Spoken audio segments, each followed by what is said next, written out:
Hello everyone. Today I'll be considering the operation principles of satellites. The operation principles of satellites.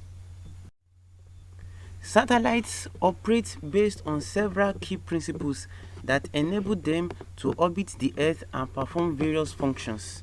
So in this video I'm going to be covering 8 key points such as definition of satellites, Newton's first law of motion, orbital mechanics, types of orbit, power supply for satellites, communication systems, attitude control systems, and thermal control. These principles allow satellites to perform a wide range of functions from communication to Earth, observation, navigation, and scientific research. Number 1. Definition of satellites. A satellite is an object that orbits around a larger body in space. There are two main types of satellites. We have natural satellites and artificial satellites. Natural satellites are celestial bodies that naturally orbit a planet or another object. For instance, the moon is a natural satellite of the Earth, while Earth itself is a natural satellite of the sun. Artificial satellites. Artificial satellites are human-made objects that are intentionally placed into orbit around Earth or other celestial bodies for specific purposes. They are used for a wide range of tasks, including communication, such as satellite TV, internet, for navigation also, such as the use of GPS, weather monitoring, Earth observation, and scientific research.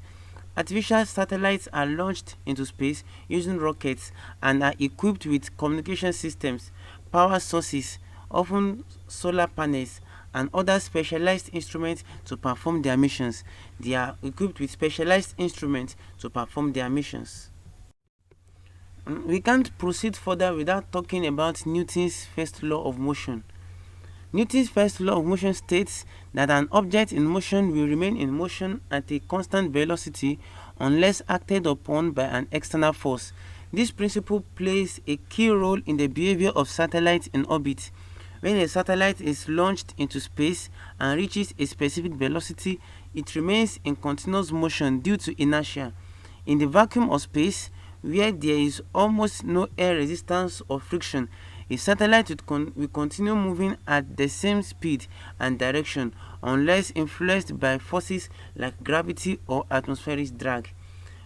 Newton's first law is very important in the behavior of satellites in orbit.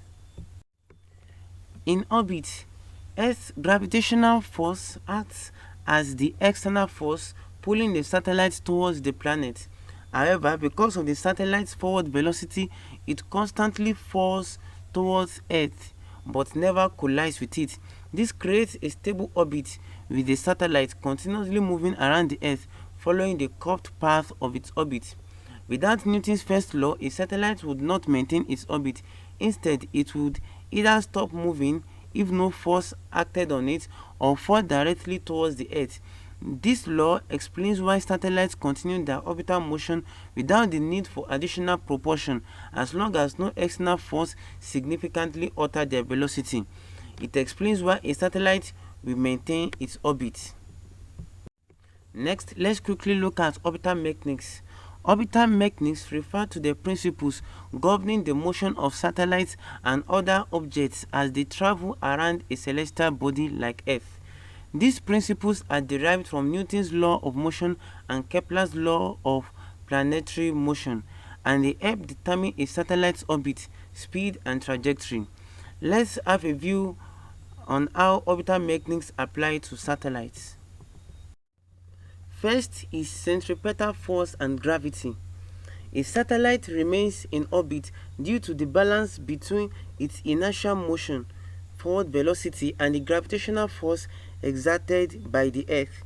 The satellite's forward velocity is balanced with the gravitational pull, creating a circular or elliptical orbit. Without gravity, the satellite would fly off into space without forward velocity. It would fall back to the Earth. Number 2, types of orbits. Satellites can be placed in different orbits depending on their mission, altitude, and the forces acting on them. The first type of orbit is low Earth orbit, LEO, that is 160 to 2000 km above the Earth. Satellites here move faster and complete an orbit in about 19 to 120 minutes. Low Earth orbit is ideal for Earth observation, imaging, and scientific missions. Next, we have medium Earth orbit, MEO. It's around 2000 to 35,786 km. It is used by navigation systems like GPS. Next, we have geostationary orbit. It is at an altitude of 35,786 km. Satellites here have an orbital period matching Earth's rotation, allowing them to remain fixed over a specific point on the Earth's surface, ideal for communications and weather satellites. Next, we have polar orbits. These orbits pass over the Earth's poles, allowing the satellite to cover the entire surface of the Earth over time, making it useful for global imaging and environmental monitoring. Number 3, orbital velocity. The speed of a satellite depends on its altitude. In low orbit, satellites must move very quickly to stay in orbit because Earth's gravity is stronger, requiring them to travel faster to avoid being pulled back to the Earth. In higher orbit, the gravitational pull is weaker, so satellites can move slower and still remain in orbit. For example, a satellite in low Earth orbit typically travels at about 7.8 km per second, whereas a satellite in geostationary orbit moves slower at around 3.07 km per second. Next is Kepler's laws. Under here we have first the Kepler's first law.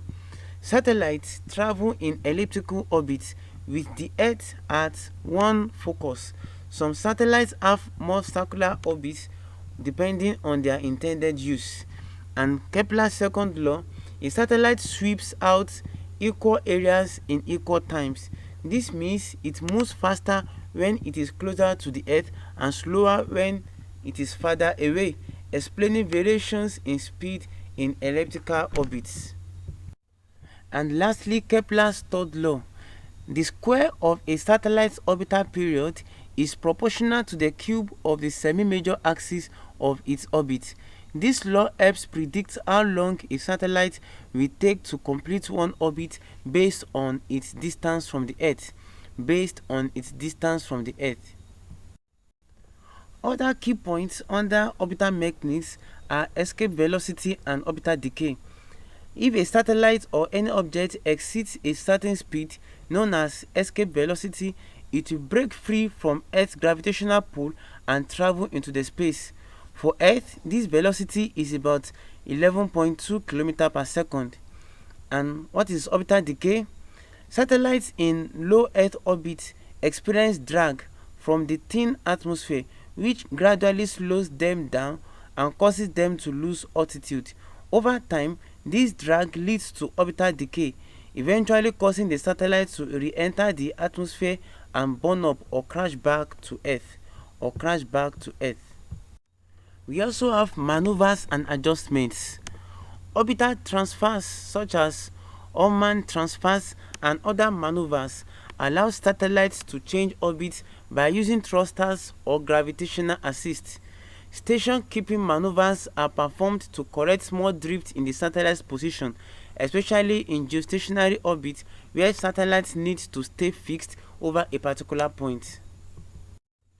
And finally, for orbital mechanics, let's know that in orbital mechanics, it is essential to understand how satellites are launched, maintained in orbit, and directed to specific tasks.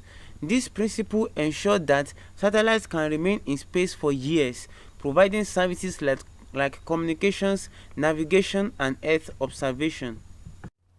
Next, types of orbits.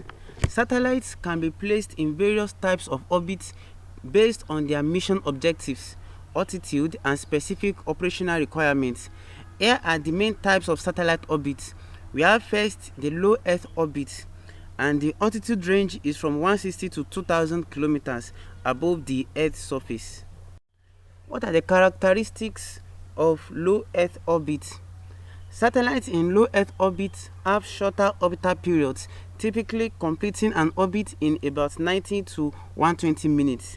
They experience stronger gravitational forces requiring higher speeds, approximately 7.8 km per second, to maintain their orbits. They are used for Earth observation, reconnaissance, scientific research, and telecommunications. Examples include the International Space Station, Earth imaging satellites. Next is medium Earth orbit. The altitude is from 2,000 to 35,786 kilometers. Characteristics: medium Earth orbit is often used for navigational satellites such as Global Positioning System.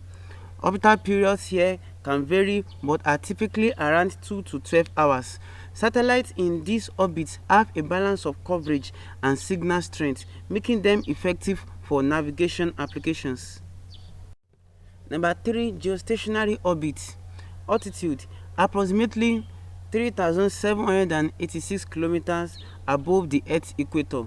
Characteristics: satellites in geostationary orbit have an orbital period that matches the Earth's rotation, 24 hours, allowing them to remain fixed over a specific point on the Earth's surface. This is ideal for communication, weather monitoring, and broadcasting, as it provides constant coverage to the same area. Geostationary orbit satellites orbit the equator and require precise positioning to maintain their location. Number 4, geosynchronous orbit. Altitude is similar to geostationary orbit, that is around 35,786 kilometers. Characteristics: satellites in this orbit also have an orbital period of 24 hours but do not remain fixed over one spot. Instead, they trace a figure-8 pattern in the sky. This type of orbit allows for coverage of different latitudes but is still useful for certain applications. Next is polar orbit. Polar orbit. Altitude typically between 600 to 800 kilometers but can vary.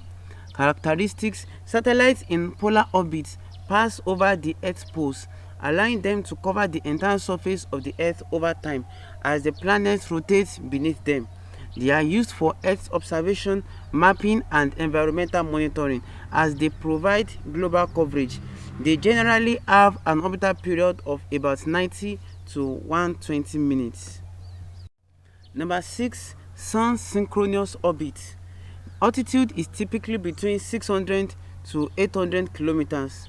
Characteristics: it's a type of polar orbit that maintains a constant angle with respect to the sun. This allows satellites to pass over the same area of the Earth at roughly the same local solar time, making it ideal for imaging and observation missions that require consistent lighting conditions. It is commonly used for Earth observation satellites. Number 7, highly elliptical orbit. Altitude. The altitude varies widely with distances ranging from a few hundred kilometers at the closest point, that's the perigee, to over 39,000 kilometers at the farthest point, that's the apogee. What are the characteristics? These orbits have a highly elliptical shape, allowing satellites to spend more time over specific areas of interest, especially at the apogee. They are useful for communication and reconnaissance satellites that need to cover high latitude regions. An example is the Molniya orbit, which provides extended coverage over northern latitudes.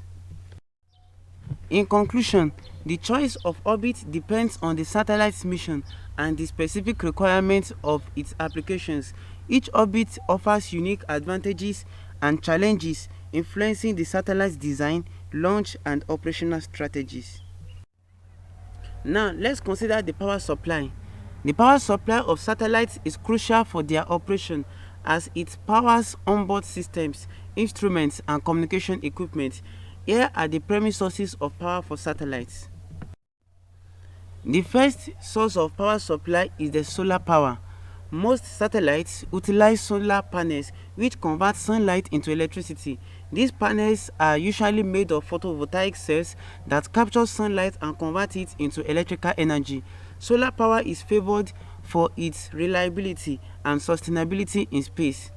Let's consider the orientation. Solar panels are typically mounted on a rotating mechanism or articulated arms that allow them to track the sun to maximize energy absorption as the satellite orbits the Earth.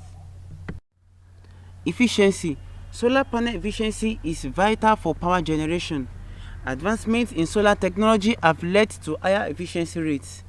How about solar arrays? Solar arrays.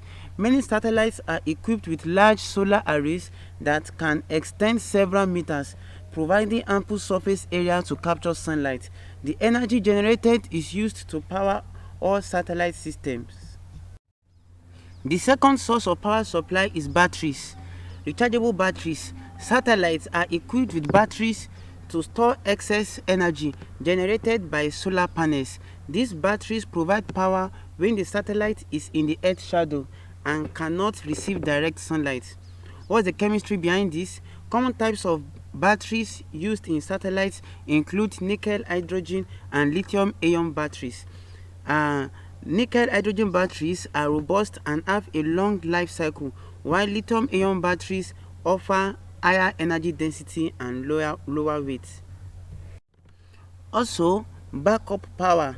Batteries serve as a backup power source, ensuring that essential systems remain operational during eclipse periods when solar panels are not generating energy.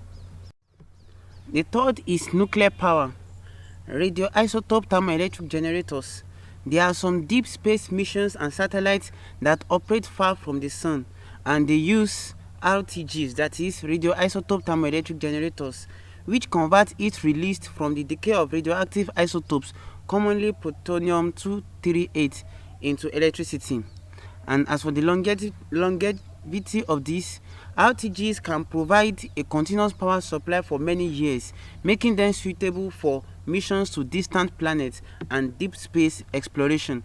Examples include Voyager and also Mars rovers. Number 4, fuel cells. There are some satellites that use fuel cells that convert hydrogen and oxygen into electricity, producing water as a byproduct. It is not common in all satellites, but they have been used in specific missions due to their efficiency and reliability. Let's now look at power management systems. The first here is regulators and controllers. Satellites have sophisticated power management systems that regulate and distribute power generated from solar panels and stored in batteries to various subsystems. We also have the load management here, that is the systems that ensure that critical systems receive the necessary power while managing power consumption across the satellite to maximize efficiency and longevity. Number 6 is thermal control. It's not really a power source, but thermal control systems are crucial in maintaining optimal temperatures for solar panels and batteries to ensure their efficient operation. This can include radiators, heaters, and insulation. In conclusion, the power supply of satellites is a complex and vital aspect of their design and operation. By primarily relying on solar power, supplemented by batteries and in some cases nuclear power, satellites can maintain their functionality and fulfill their missions in the harsh environment of space. Effective power management is essential to ensure the longevity and reliability of satellite operations. Number 6, communication systems. Satellite communication systems are essential for enabling the transmission of data, voice and video signals between Earth and satellites in orbit. These systems consist of several components and technologies that work together to facilitate communication. Here's an overview of how satellite communication systems function. The first subheading is components of satellite communication systems. I'm going to consider first transponders. Functions. Transponders are key components of satellites that receive signals from Earth, amplify them, and retransmit them back to another location on Earth. Each satellite typically has multiple transponders operating on different frequency bands. Types of transponders. Transponders can operate in various frequency bands, including C-band, which is commonly used for long-distance communication, Q-band, which is widely used for satellite television broadcasting and broadband internet services, and we also have the Ka-band, used for high throughput data services, offering greater bandwidth and capacity. Next is antennas. Earth station antennas. These are ground-based antennas, also known as dish antennas, which are used to communicate with satellites. These antennas can be fixed or movable to track satellites as they move across the sky. We also have satellite antennas. Satellites are equipped with multiple antennas to communicate with Earth stations and other satellites. These antennas can be designed for different coverage areas, such as spot beams, which is focused on a specific area, or broad beams covering a wider region.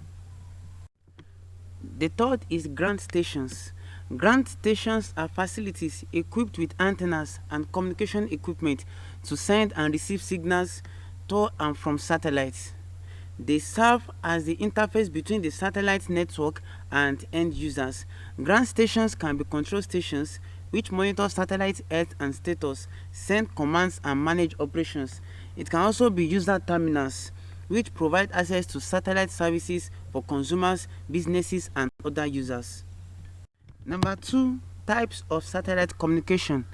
Satellite communication can be categorized into several types based on the applications and technology used. For telecommunications, we have voice communication. Satellite systems facilitate long-distance voice calls, particularly in remote or underserved areas where traditional infrastructure is lacking. We also have data transmission. This includes internet services, email, and file transfer, often used in remote locations for businesses and military operations. Number 2 is broadcasting. Under here we have television broadcasting. Satellites transmit television signals directly to homes, allowing for cable-free access to channels and content. We have radio broadcasting also. Satellites can also be used for transmitting radio signals, providing wide coverage and access to diverse content. We have internet services, satellite internet. This service provides broadband internet access to users in remote or rural areas. Companies like SpaceX, Starlink, and OneWeb use satellite constellations to offer high-speed internet globally. Earth observation and remote sensing. Satellites equipped with sensors and cameras transmit data for environmental monitoring, disaster management, agriculture, and urban planning. We have navigation. Global navigation satellite systems like GPS, GLONASS, and Galileo rely on satellites to provide positioning, navigation, and timing services. Number 3, communication process. The process of satellite communication typically involves the following steps. We have signal transmission, signal reception, and amplification and processing. The first step, signal transmission. A ground station sends a signal uplink to the satellite. Signal reception. Here, the satellite transponder receives the uplinked signal. And the third step, amplification and processing. The satellite amplifies the signal and may convert it to a different frequency. The fourth step, signal retransmission. The transponder retransmits the signal downlink to another ground station or user terminal on Earth. The fifth is the user access. The downlink signal is received by a user terminal or another ground station, providing access to the transmitted data. Let's now look at the challenges in satellite communication. The first is latency. Due to the distance that signals must travel, there can be noticeable delays, especially for satellites in high orbits like the geostationary orbit. Another challenge is weather interference. Rain, snow, and other weather conditions can affect signal quality, particularly in higher frequency bands. We also have signal blocking, that is, physical obstructions like buildings or trees which can block signals between ground stations and satellites. In conclusion, satellite communication systems are vital for modern telecommunications, providing services across various sectors including broadcasting, internet access, navigation, and remote sensing. The effective functioning of these systems relies on advanced technologies and components that work together to enable reliable and high-quality communication across vast distances. Number 7. Attitude control systems. The attitude control system of a satellite is responsible for controlling its orientation or attitude in space. Attitude control ensures that the satellite maintains its correct orientation to achieve its mission objectives, such as pointing the solar panels towards the sun, antennas towards the earth, or cameras at specific targets. Let's have an overview of how these systems work. Why attitude control is important. First is communication. Satellites need to point their antennas precisely towards ground stations to maintain reliable communication links. Also, for solar power, solar panels must be oriented towards the sun to generate sufficient power. Imaging and observation. Satellites used for Earth observation, scientific research, or reconnaissance need to point their cameras or sensors at specific locations. And also stability. Maintaining the correct attitude is crucial for satellites in geostationary orbit to stay fixed over the same point on Earth. Types of attitude control systems. Attitude control systems can be either passive or active, with modern satellites relying on a combination of both. The first, passive attitude control. Passive systems rely on natural forces to maintain or stabilize a satellite's orientation without using powered mechanisms. Some common methods include the following. First is gravity gradient stabilization. This method uses the gravitational force difference between the satellite's higher and lower parts. The satellite's long axis aligns with Earth's gravitational field, stabilizing its orientation. We also have the magnetic torquers. These devices interact with Earth's magnetic field to align the satellite. Magnetic torquers create a magnetic field that interacts with the Earth, helping to orientate the satellite passively. Next, active attitude control. Active systems use mechanical or electrical means to control a satellite's orientation more precisely. They include sensors and actuators that detect and adjust a satellite's attitude in real time. Common active control methods include number 1, reaction wheels. These are fast spinning flywheels mounted inside the satellite.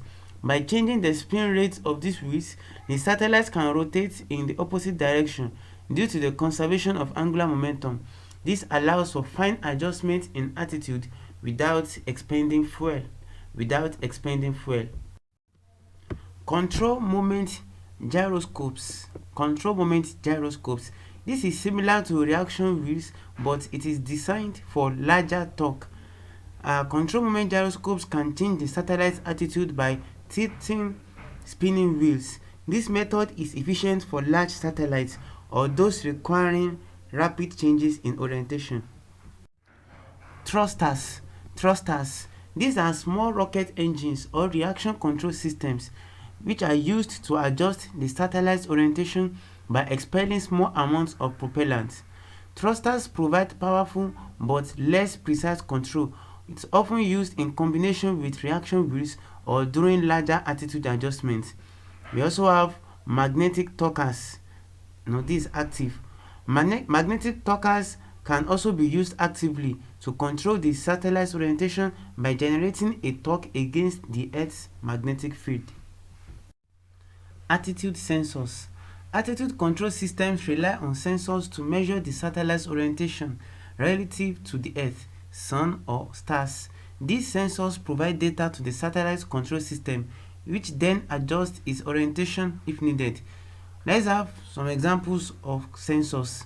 The first is sun sensors, which measures the sun's position relative to the satellite to help orient solar panels or cameras. We also have star trackers. These use the positions of known stars to precisely determine the satellite's orientation in space.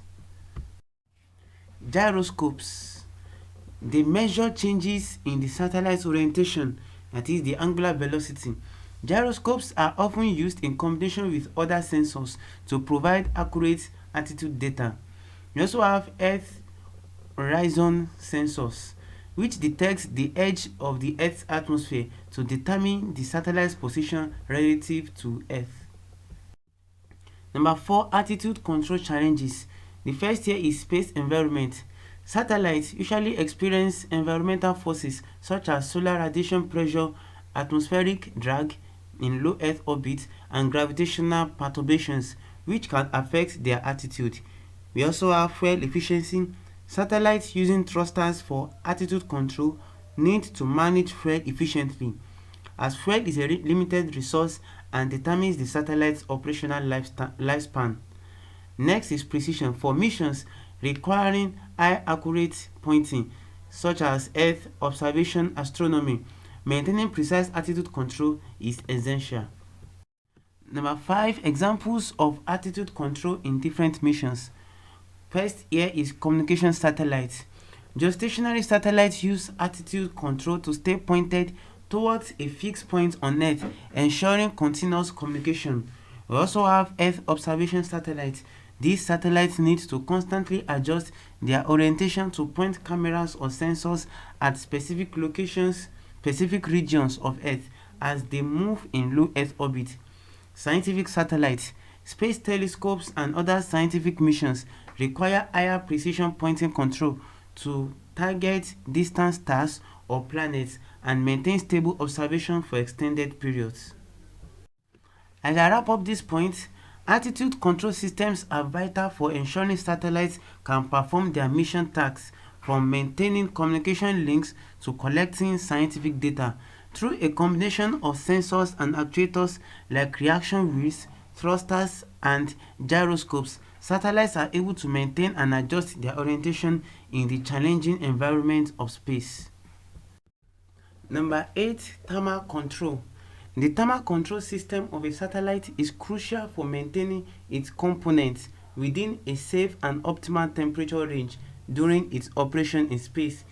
In the vacuum of space, extreme temperature variations can occur, with some parts of the satellite exposed to intense solar radiation while others are in deep shadow, leading to extreme cold. Without proper thermal control, sensitive instruments and electronics could overheat or freeze, resulting in failure. Why is thermal control important? Number 1, because of thermal variations. Satellites are exposed to temperatures ranging from 120 degrees Celsius in direct sunlight to minus 180 degrees Celsius in the shadow of Earth. This can occur rapidly as the satellite orbits, especially in low Earth orbit. Performance of components. Many electronic and mechanical components on a satellite are designed to operate within a specific temperature range. Overheating can cause malfunctions or damage, while freezing can cause materials to become brittle or electronics to fail. Let's now consider types of thermal control. Thermal control systems in satellites can be categorized into 2 types, passive and active. Let's consider first passive thermal control. Passive thermal control systems are designed to manage temperature without using external power or moving parts. They rely on materials and design choices to regulate the temperature. Thermal insulation. Multilayer thermal insulation is one of the most common methods for controlling temperature on a satellite. Multilayer insulation consists of multiple layers of reflective materials, such as mylar or Kapton, separated by spacers, which reflect heat and reduce heat transfer between different parts of the satellite. We also have radiation shields. These shields are used to block solar radiation from directly hitting sensitive components. Another type of thermal control is surface coatings and paints. Special coatings can be applied to the satellite surfaces to control how much heat is absorbed or radiated. White coatings reflect solar radiation to reduce heating, while black coatings absorb more heat to prevent freezing. Optical solar reflectors are used to reflect most of the sunlight while radiating it away efficiently. We also have the use of heat pipes. Heat pipes are passive devices that transport heat from hotter parts of the satellite to cooler areas. They work through the phase change of a working fluid inside the pipe, which evaporates in the hot area and condenses in the cold area, transferring heat efficiently without requiring electrical power. Phase change materials. These are materials that absorb or release large amounts of heat as they change from solid to liquid and vice versa. Phase change materials help to buffer temperature fluctuations and store heat during sun exposure, releasing it when the satellite is in the shadow. Now let's move on to active thermal control. Active thermal control systems require power and use mechanical devices to regulate the satellite's temperature.